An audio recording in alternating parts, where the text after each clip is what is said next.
Hello.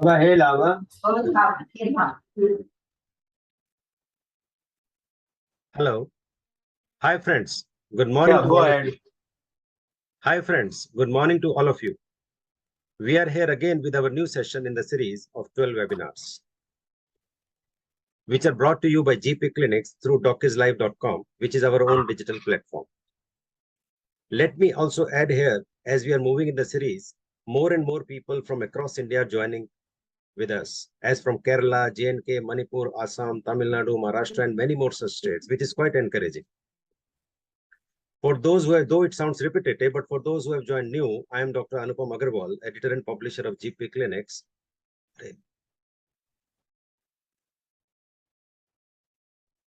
I think there was some glitch in the internet.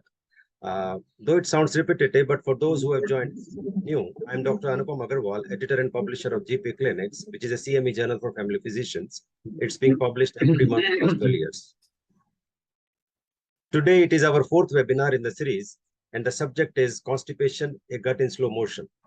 The first three webinars on fever, cough, and diarrhea were there as recordings on our website.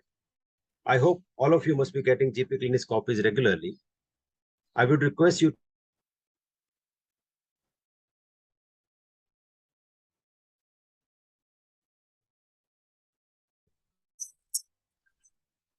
one more point which needs clarification.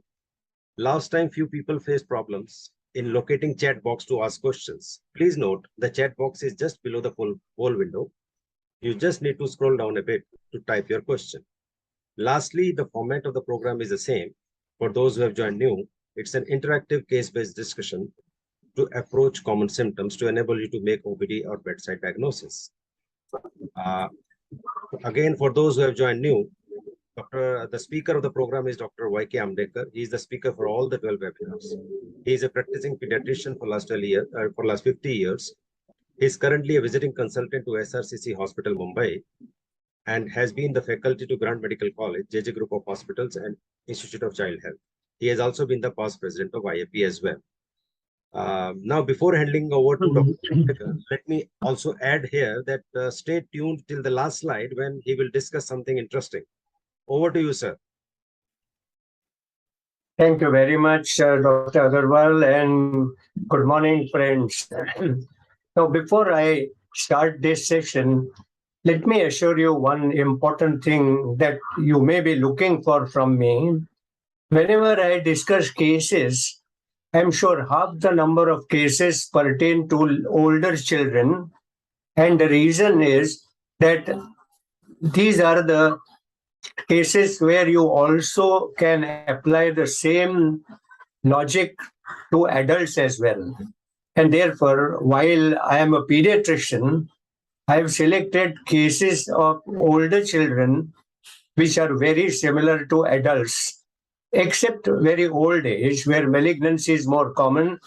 Though malignancy is also seen in children, that's not common, and therefore my cases don't include that small section, but it is applicable to all adults as well, because the basics of clinical medicine is just same for all the age groups.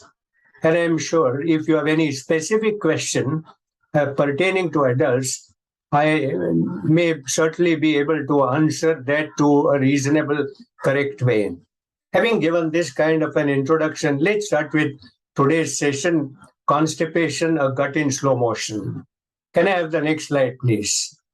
Now, as usual, we need to look at the basics. And what is constipation? Change in the bowel pattern, usually infrequent, difficult to pass, often hard, painful, smeared with blood. But remember two things. Even incomplete frequent evacuation is also part of constipation. And this is seen in old age in particular, where a person cannot evacuate completely and feels the urge to pass stools again and again. And that is something similar to constipation, though there may not be very hard stool or so, but it's certainly difficult to pass. Having said that, we are all aware that normal frequency varies between 1 and 2, though breastfed infant may pass stool only once in 4 or 5 days. And that is not called constipation because there is neither a hard stool nor difficulty to pass. And hence, make a note that it's not just infrequent passage of stool, but more important is the difficulty to pass a stool, hard stool, etc. Having said that, let me get you to the most common causes. And the most common causes, of course, the poor intake of food or water, inadequate dietary fiber, and improper bowel habits. Well, sometimes there are pathological causes which are due to abnormal peristalsis or an intestinal obstruction. These are the mechanisms that we need to recall and remember. But when it comes to types of constipation, well, we have a primary constipation where the cause is not very clear, even on investigation, but there is some intrinsic problem in the motility, and therefore it's a slow transit of food for whatever victim, and to that extent the stool does not pass through smoothly, remains inside for a long time and becomes hard. But secondary constipation is largely due to either structural defects or diseases or drugs sometimes. But what is important to remember is there are two types of constipation which to my mind are reasonably common in all age groups: functional constipation and habitual constipation. We will discuss this a little more detail. And before we go, let me put the next slide, and that is for your interaction. Can I have the next slide, please? Next slide, please. Now, this is for your interaction. Okay. Now, this type of constipation presents with soiling of underwear. Look, not many types of constipation come with a soiling of underwear. Which one of these four does that? Is it secondary constipation, habitual constipation, functional constipation, or none of the above? Your time starts now.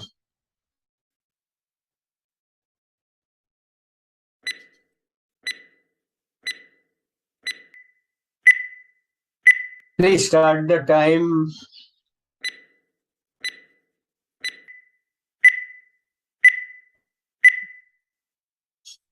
I'm sorry, there is some technical problem.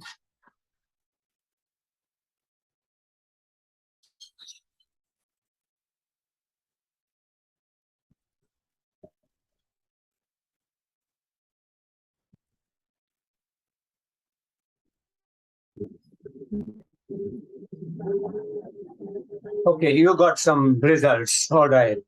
I think what is important is why should there be soiling? Soiling means that though there is a hard stool sitting right down into the rectum or a colon, but the rest of the functions of intestines are reasonably normal. So the intestines are not defective, and therefore the soiling of underwear is the most common pattern in a habitual constipation. So there is no disease really, there is no defect, but there is something wrong with your diet or bowel habits, and the rest of the physiology or a system function is absolutely normal. So what happens is that some stool that is obstructing because it's hard, proximal to it, some liquid stool leaks out by the side of the hard stool and soils the under.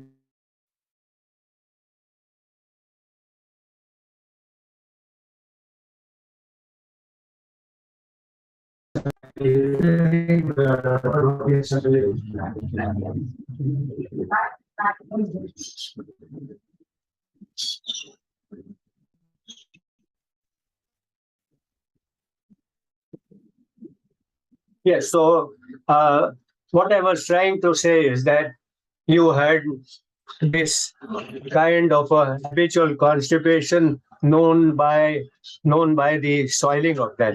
Let me have the next slide, please. Next slide, please. Now, this is another interaction for you. Secondary constipation may result from infections or inflammatory disorders, hormonal disorders, metabolic disorders, neurological disorders, or all of the above. Your time starts now.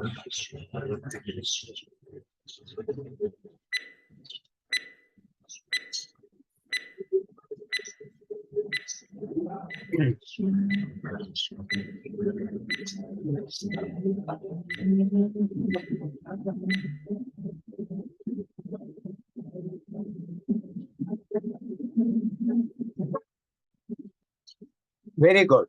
Excellent. I think you got the gist of what I wanted to say, that look at all those causes. Though they are not common in clinical practice, you will find each one of them sometime or another. And therefore, you may have infections or inflammatory disorders causing constipation, hormonal disorders like hypothyroidism, for example, or metabolic disorders like hypercalcemia or some others, and of course, neurological disorders are all likely to present to you with constipation. So don't forget these causes, though they are not very common, but keep them in mind. And I think this, I was very happy that majority of you said any of the above, all of the above can cause really a secondary constipation. So this is important for us to remember that. Let's look at the next slide, please. Now, the next slide talks about the clinical approach. And next slide, please. Next slide, please. Clinical approach. Go through the whole slide. Put the whole slide. Now, first, confirm the constipation. Why did I say confirm constipation? Sometimes one may wrongly understand that there is a constipation. As I said, that specifically in old age, when a person passes frequent stools because he does not empty his rectum completely, okay, he may have to stress and strain a lot to pass a stool. So he might come to you saying that he has a constipation. But when you look at the story, though he has difficulty in passing stool, the stool is not hard. So it presents like a constipation, but yes, the management is also very similar, though there is no hard stool. Of course, we look at the origin, duration, progress, like every clinical approach should have. How does it start? What is important? If it suddenly starts all of a sudden, in a situation where the person has a normal bowel habits, you know that there is some acute problem coming up, as happens classically in an idiopathic or intestinal obstruction of varieties. Duration is important because longer the duration, more likely it's a functional or habitual constipation, though a chronic intestinal obstruction is known like a congenital megacolon. And the progress gradually worsening would tell you that this is an ongoing chronic problem. It's important to note whether you're looking at a constipation in a healthy child or a malnourished child, because a malnourished child with constipation may have a feeding problem or may have a chronic illnesses because of which the person is malnourished, and therefore there is a disease behind the manifestation of constipation. Of course, it's important to know whether the child is sick, because acute infections or inflammations present with constipation in a sick child, whereas the habitual constipation or functional constipation cases do not look sick at all. I've already said whether it's an acute or a chronic condition, and chronic conditions include drugs as well as neurological or hormonal abnormalities. Of course, accompanying symptoms and signs always give you an idea where we stand, and largely presence of vomiting, abdominal distension in a constipation surely looks at an intestinal obstruction, whereas an accompanying fever could mean that it's either an inflammation or an infection. But don't forget the red flags. And what are the red flags? If you see a child who is constipated or an adult who is constipated, who has a weight loss or a severe abdominal pain or a rectal bleed, sure enough, this is something very sinister. And I can imagine this would happen in an old age with any malignancy, which is causing weight loss and even a rectal bleed. So keep in mind these red flags, which would necessitate an immediate action on that. Now, having given you this kind of an approach largely, let's get to the cases and case scenarios. And I have 8 cases lined up, and you opine on each of them. Can I have the next slide, please? Now, look at this very carefully. This is a 2-year-old child who presented with constipation since early infancy. It is gradually worsening in spite of treatment.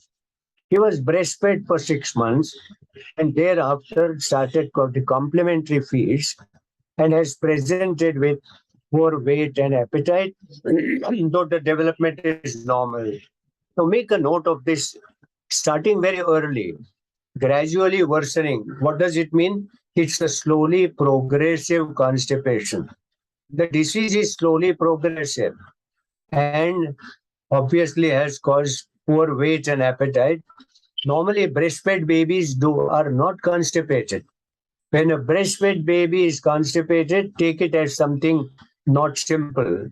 Now, this is what you have to choose from. Is it simply a malnutrition due to poor intake of food? Is it hypothyroidism? Is it chronic intestinal obstruction like a congenital megacolon? Or is none of the above? Your time starts now.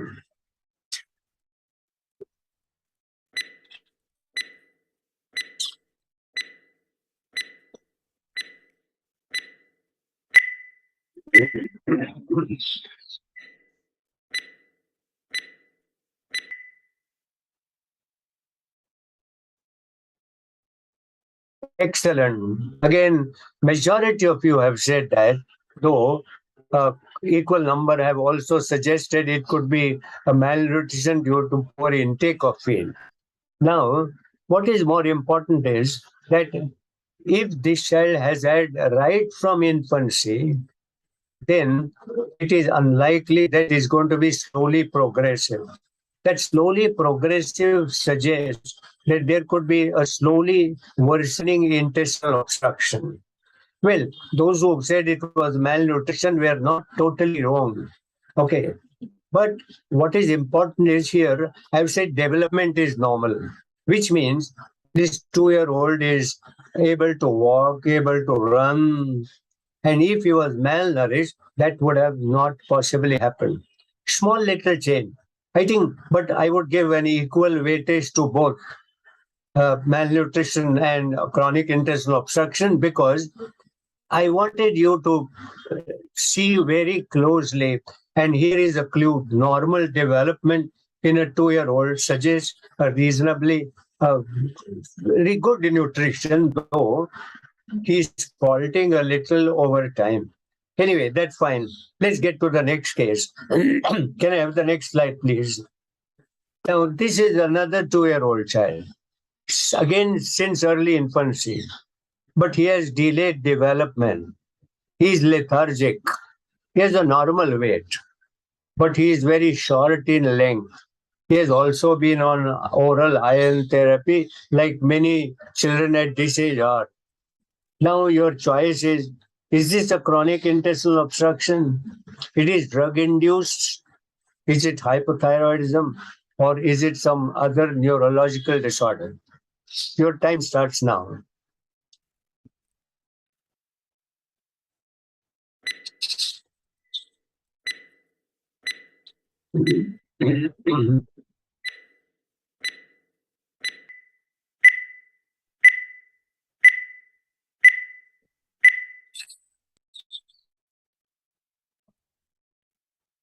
Excellent.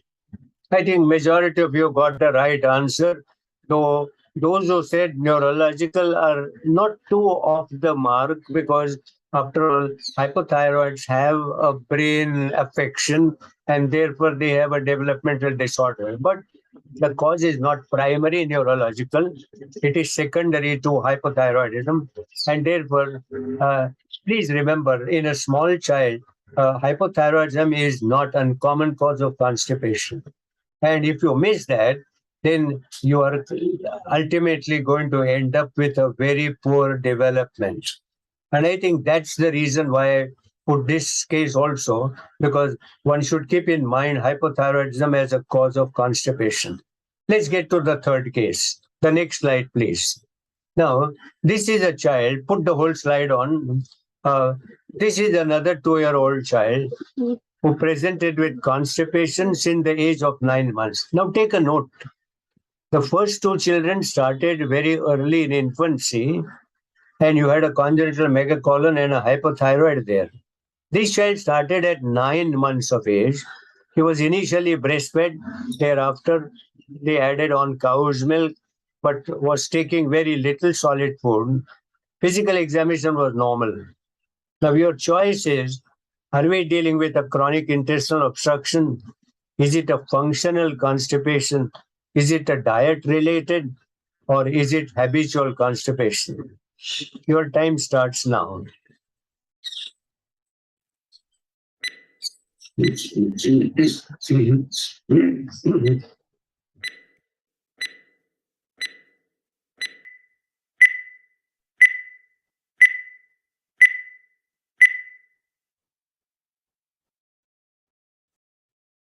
Excellent. What a perfect answer. Oh, I'm mighty happy and amazed. Okay, purely a dietetic constipation. So obviously, you are all right. There is not even one single person who said anything else. And I think the management of this constipation, therefore, would revolve around eating right advice on diet and not just finding some other causes of that. Excellent. Let's get to the next case. The next case is again a little older child. Now I'm gradually moving up the age. And as I move up the age, I already mentioned to begin with that you are likely to see this even in adults, because now they are getting more and more growing towards the adult age. Now, this is a 5-year-old child who presented with constipation for last 2 years. Again, make a note. It has been there for last 2 years. It's slowly progressive. No other symptoms. Average appetite and average weight. Physical examination normal. What is more important here? Besides constipation, there are no other symptoms. And even the appetite, weight is not affected at all. Now, your choice is again chronic intestinal obstruction, habitual constipation, functional constipation, or all of the above. Your time starts now.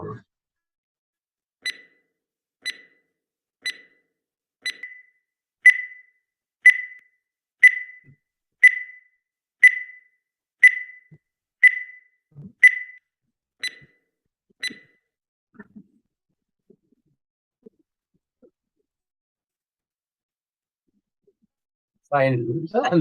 I think most of you have preferred to call it habitual or functional. And I'm sure as the time goes, we will learn a little more about the small, subtle difference between the two. And to that extent, I will not blame either of the two coming out with equal numbers, but this is typically a habitual constipation. I did not put here the soiling of underwears because that you would have got it straight off.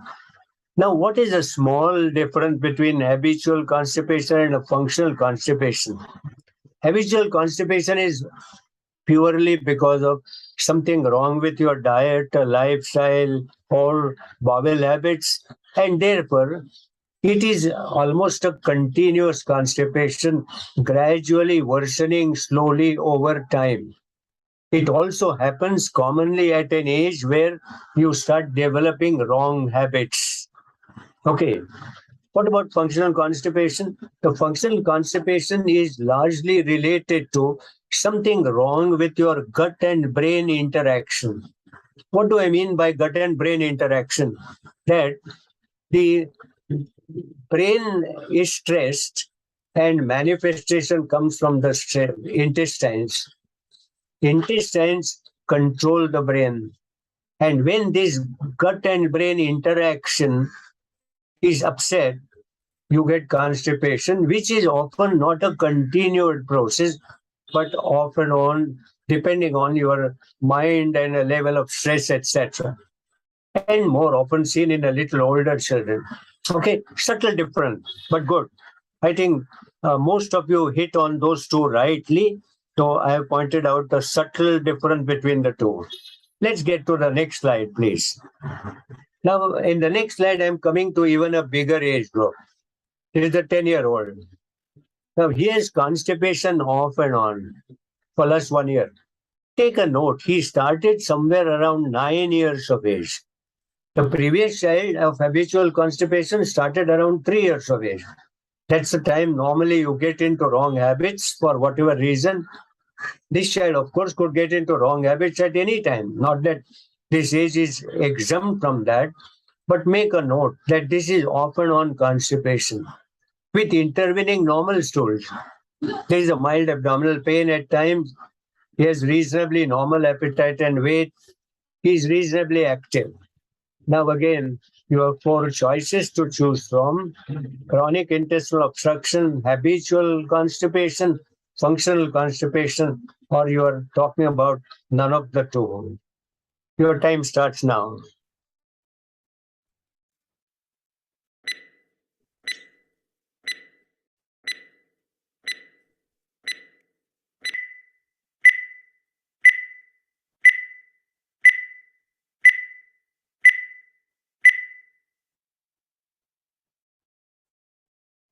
Excellent. Again, 100% right. I'm sure you got the subtle difference between the two. Okay. When we come to management, we will talk about how little difference in the management of habitual constipation and functional constipation, though both almost overlap to a large extent. But you have noticed a small subtle difference between all this, right? Let's get to the next case. So my next case, the next slide, please, is another 10-year-old, again an older child. Take a note. This is what you will see even in adults. Now, this is a 10-year-old child who presented with 3 episodes of constipation, vomiting, abdominal pain over the last 1 year. Each episode lasting for a few days and better with some symptomatic treatment. So here is a child who seems to have constipation, vomiting, abdominal pain for a few days, getting better, and again recurring. 3 episodes in the last 1 year. He has lost 3 kilos weight over the last 1 year. Make a note of all this. Intermittent illness, but has lost weight over the last 1 year. Now, your choices: are you dealing with inflammatory bowel disease? Is it intestinal tuberculosis? Is it functional constipation? Or it could be really any of the above. Your time starts now.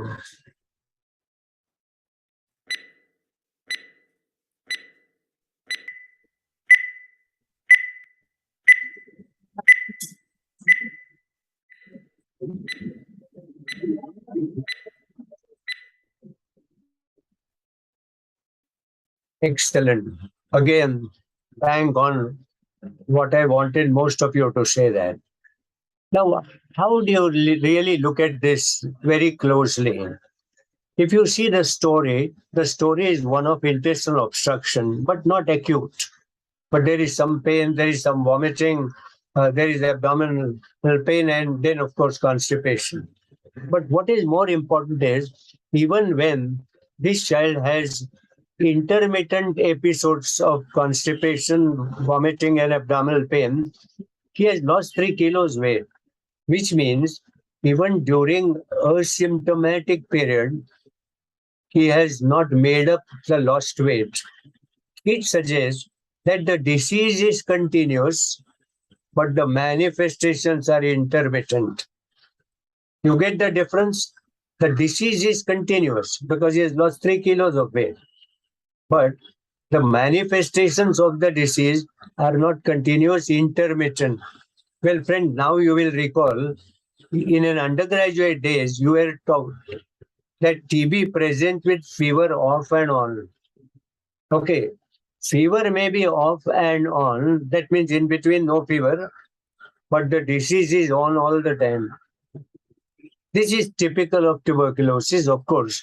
Tuberculosis may present in varieties of other ways, but this is pretty classical.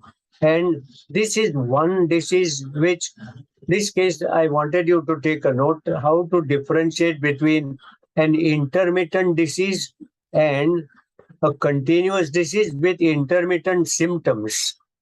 Okay, this is one area to pick up. And what happens in intestinal TB, again, a point that I want to dilate on this is that the site of the disease in the intestine is not mucosal but submucosal. What is the difference? A mucosal disease causes diarrhea, and a submucous disease, submucous affection causes scarring, and once scarring occurs, there is a temporary intestinal obstruction. So TB, intestinal TB, classically, books will say presents with alternate constipation and diarrhea.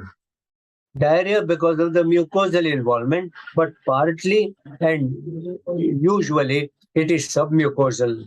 Therefore, often presents as constipation, but there may be few loose stools as well, but almost rare to present as diarrhea. So take a note, chronic diarrhea is unlikely an intestinal TB, though small number of loose stools off and on, but the major symptom is repeated episodes of constipation. Why repeated? Because it's a subacute intestinal obstruction, not acute, not complete. Recovers after symptomatic therapy of giving rest to the intestine and again recurs. Good. So we saw a different type of case. Let me take you to the next case. The next slide, please. Now, this is another 10-year-old, again common to all adults as well. This child has a recurrent episodes of constipation, vomiting, and an abdominal pain. Thrice in last 1 year. Similar story, 3 episodes. Look like 3 episodes of intestinal obstruction. But he is normal in between episodes. Make a note. He has not lost weight. He is normal in between. Past history of abdominal surgery for Meckel's diverticulum 2 years ago. Okay. Now, 2 years ago a surgery, and 1 year later he has had such episodes of constipation, vomiting, abdominal pain. And he is absolutely normal in between, unlike the previous child who had lost weight. So now your choice is it an inflammatory bowel disease? Is it intestinal TB? Is it intestinal adhesions? Or could be any of the above? Your time starts now.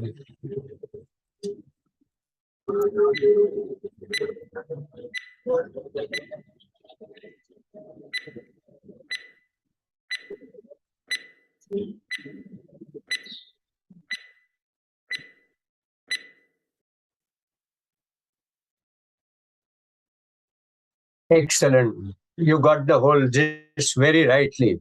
See, this child has intestinal adhesions post-operative, and it being a non-inflammatory disorder, okay, of a slow onset, a gradual progression, the child has not lost weight, child is nearly normal. Okay, and therefore, this is absolutely right, adhesion. This is another cause. I'm sure in adults, sometimes you may see it little more often than in children, simply because the adhesions may take sometimes even longer time to manifest. But yes, this is one cause of constipation and repeated episodes of obstruction till it becomes complete someday, right? Let's look at the last case in my series. The next slide, please. Now, next slide, please. This is another 10-year-old. Again, take a note, last 4 cases are pertaining to even adults. Okay, so I call it 10-year because these are actual live cases that I have seen over years. and I make a note of all such cases so that I can use the live cases correctly, putting up the symptoms as they really came up to a physician. So this is another 10-year-old presented with constipation for last 2 months. Now it's not too long, it's only 2 months. Normal appetite and weight. Okay. A year ago, he was diagnosed as inflammatory bowel disease and was on medical treatment. So he is a child who is on medical treatment for inflammatory bowel disease, but at present, he is normal appetite and normal weight. What does it mean? His inflammatory bowel disease seems to be fairly under control.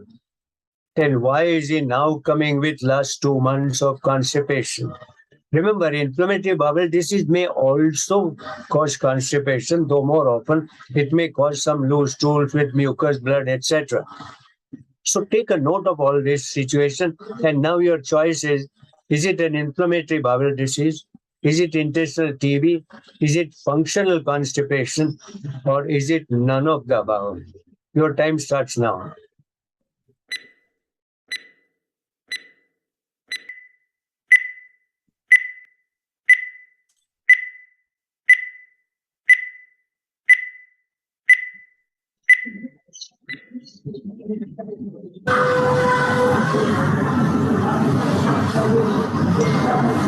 Well, majority of you have said that it is a functional constipation. Now, see, functional constipation rarely presents in a short period of time, and as I said, it is often related to stress situations, and therefore it often presents over a longer time because the person has often on changes in his mind response, and therefore this is kind of a continuous constipation. Okay, and therefore I wanted to bring out another cause of constipation. Many drugs cause constipation. Iron, of course, but even NSAIDs. Okay, and this child has been on some NSAIDs or other drugs for inflammatory bowel disease, and his constipation would be related to only the drugs. You're not too wrong when you said functional constipation. What you meant was that you did not consider first two at all. Yes, you are right. But a small, again, difference. Well, if this child continues to present the same way over a year, off and on, okay, then I would have called it a functional constipation. So you might argue, is it a beginning of a functional constipation? But there is no reason why a year after a treatment which has been very effective, he should be happy. Why is he stressed now? So small little changes again, good. But now, let's get to the next slide, which is another interaction for you. Can I have the next slide, please? Now, this is the last interaction in today's session. Which of the following statement is wrong? This type of constipation need not be treated. Functional constipation, habitual constipation, primary constipation, or all of the above answers are wrong. Your time starts now.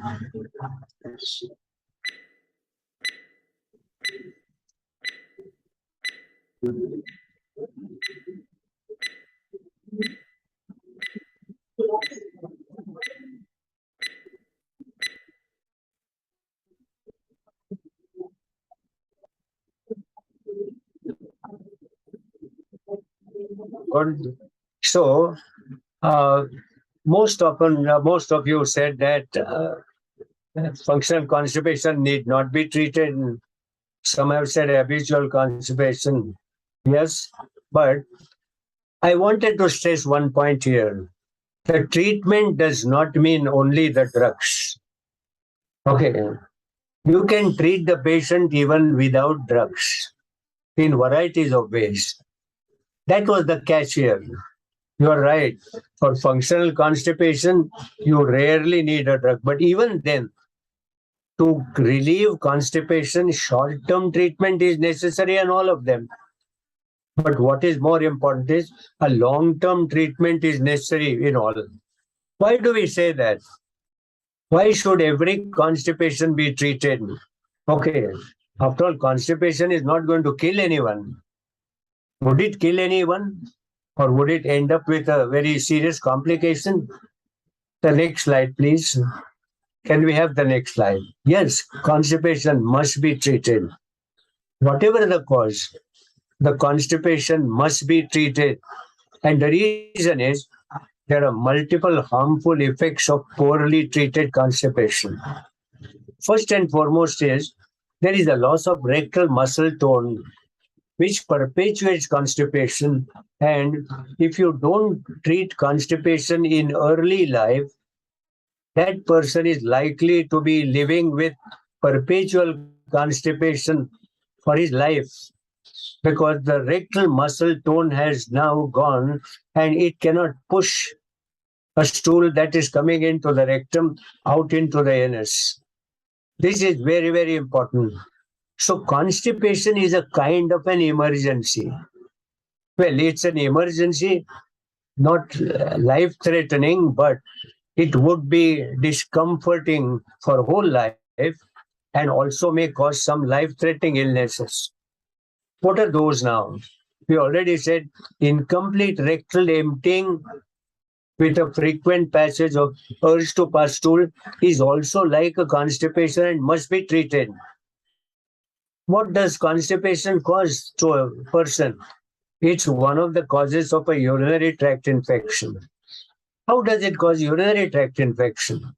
You know that a prostatic enlargement in a male adult would cause urinary tract infection because there is a pressure on the outlet, the bladder outlet, and the retained urine allows bacteria to multiply and cause infection.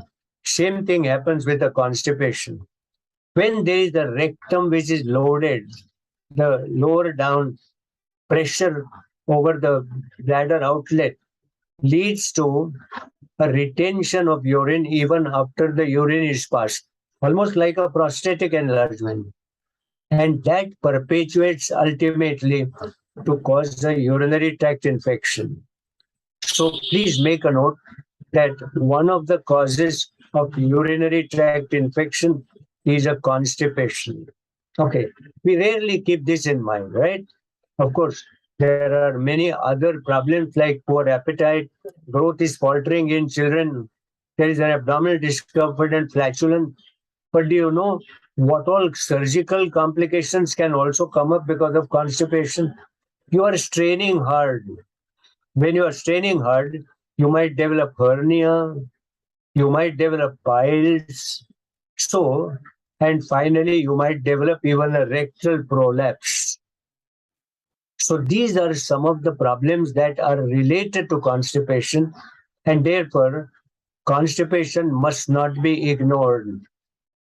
I'm sure this is the most common symptom that is often ignored by both the patients. They feel, where is the need to come to a doctor? Take some medicines available across the counter without a prescription.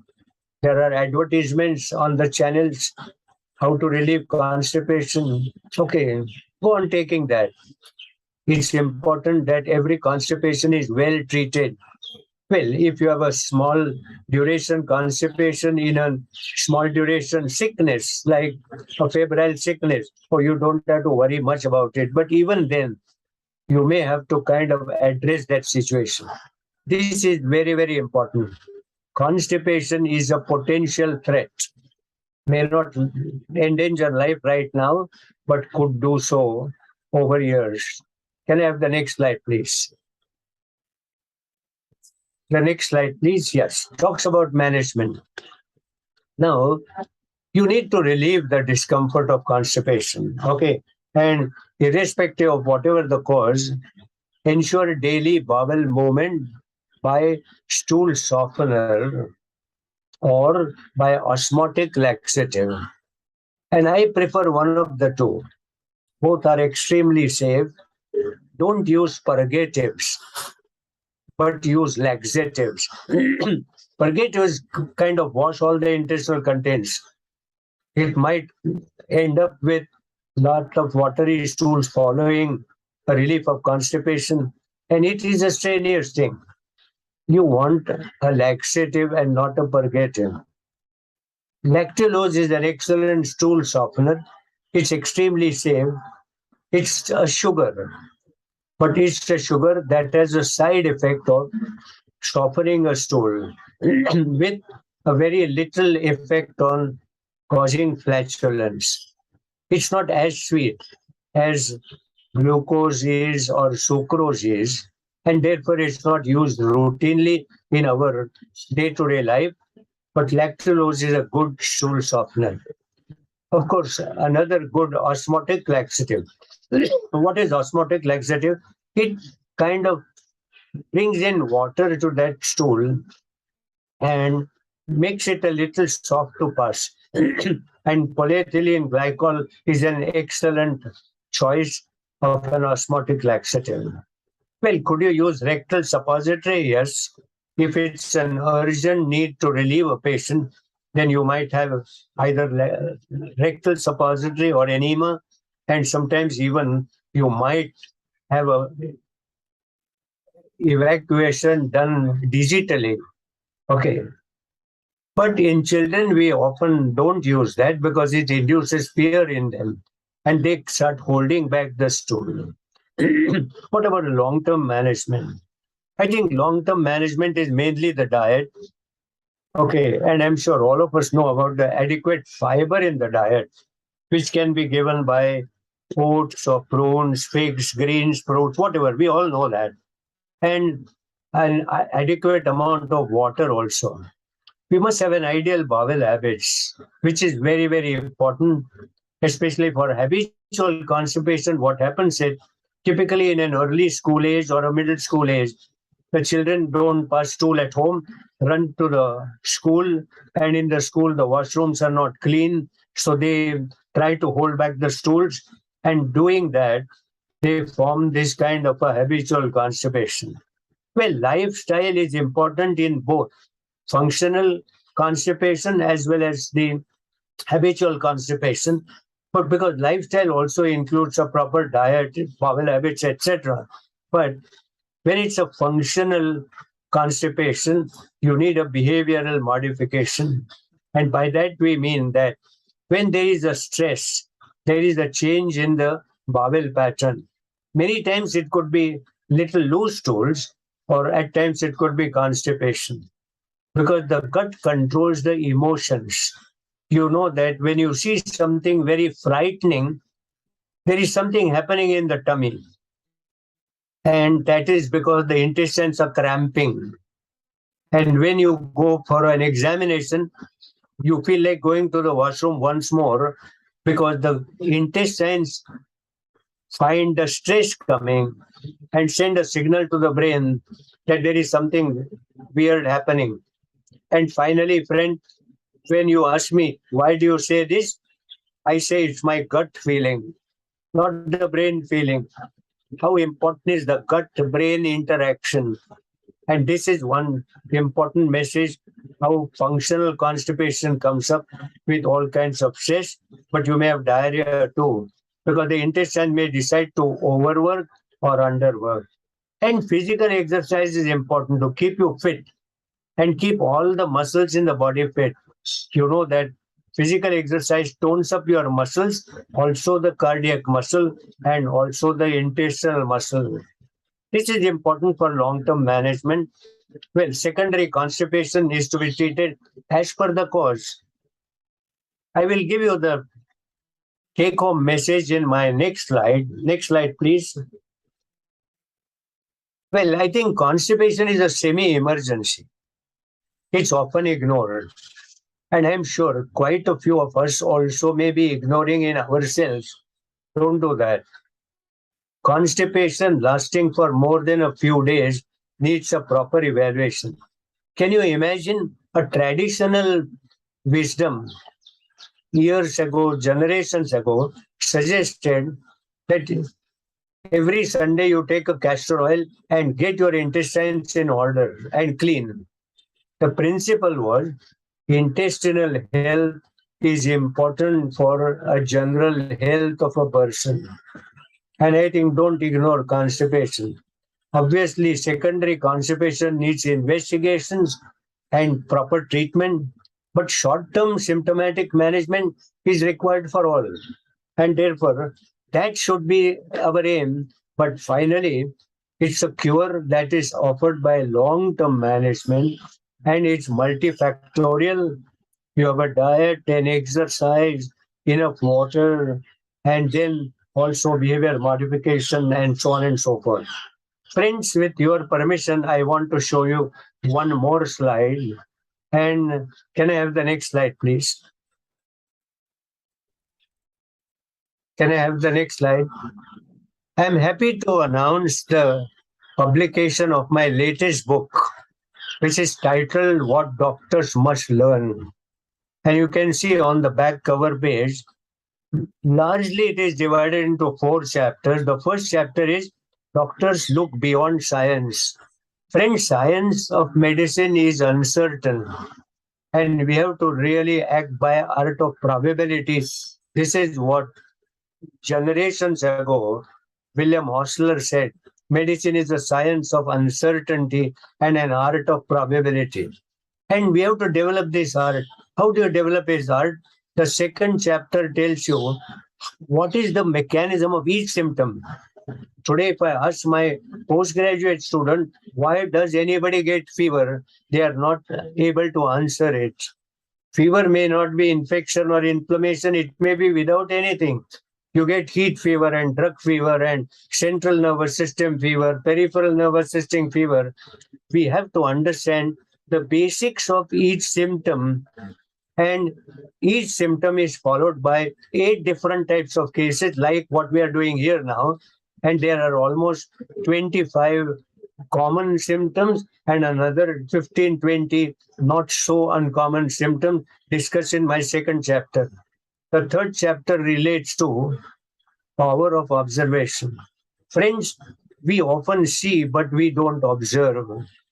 And if you develop the power of observation, it can often give you a clue even without history. I'm not saying history gives you a clue 80% of the time, it's a diagnosis. But observation is equally important. And my last chapter in this book relates to testing a test.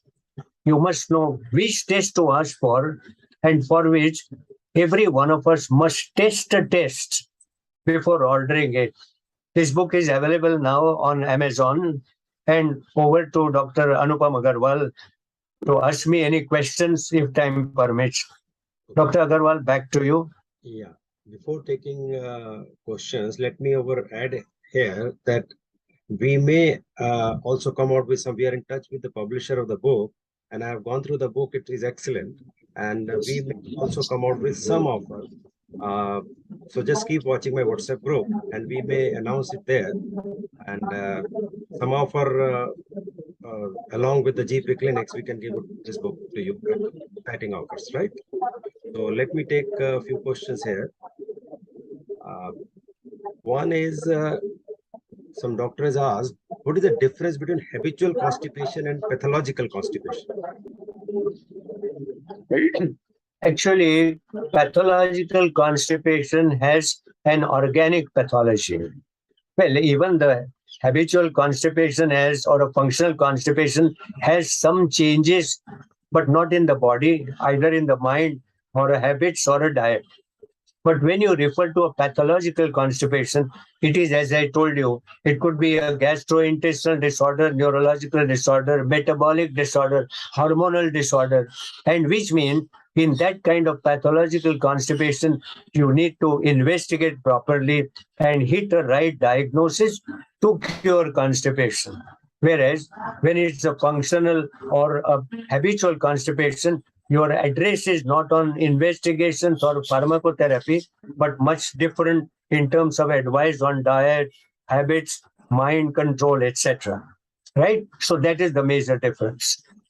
So next question is, when to treat constipation medically? I mean, after how many days of constipation we should start the treatment? I think in an acute febrile illness, a day or to constipation is a rule because you have not been eating well. But if constipation persists after the small illness has disappeared, take a note whether this is the beginning story of an oncoming constipation, and you may not rush to treat it, but you may start looking at whether the person is having a right diet, right habits, etc. And therefore, that is the time you don't treat constipation, but start a dialogue, possibly only if constipation persists beyond a simple small illness. But if constipation present to you suddenly, oh, it's almost a requirement of even investigation. And if constipation presents slowly worsening, surely you need to look at that. So in other words, except a small duration constipation during acute illness, you need not worry about it. But even then, you sound the parents or the patient to look after where the constipation comes up again, even without an illness. So next question is, why constipation occurs in irritable bowel syndrome? Oh, a good question. When you are irritated mentally, you may shout or you may fight, but sometimes when you are irritated, you may also keep quiet and not even speak a word. There are both types of reactions to our irritation that we all know. Same thing happens in an irritable bowel disease, that commonly the irritation leads to a fight or a shout. So irritable bowel syndrome commonly presents with loose stools, but as I explained to you, the irritation also might mean a person just stops talking and ignores it or gets dejected. That's what happens with irritable bowel syndrome as well. And the point to make is all intestinal disorders like inflammatory bowel disease or an irritable bowel syndrome, though we know they often present with loose stools, they also may fool you with constipation. But when you get into details of history, the same person who says, I'm constipated for the last 2 weeks, also says that off and on I pass also loose stools. So you get a story that here is a person who has both the types of intestinal symptom, and that is what happens in all intestinal inflammatory disorders as well as irritable bowel.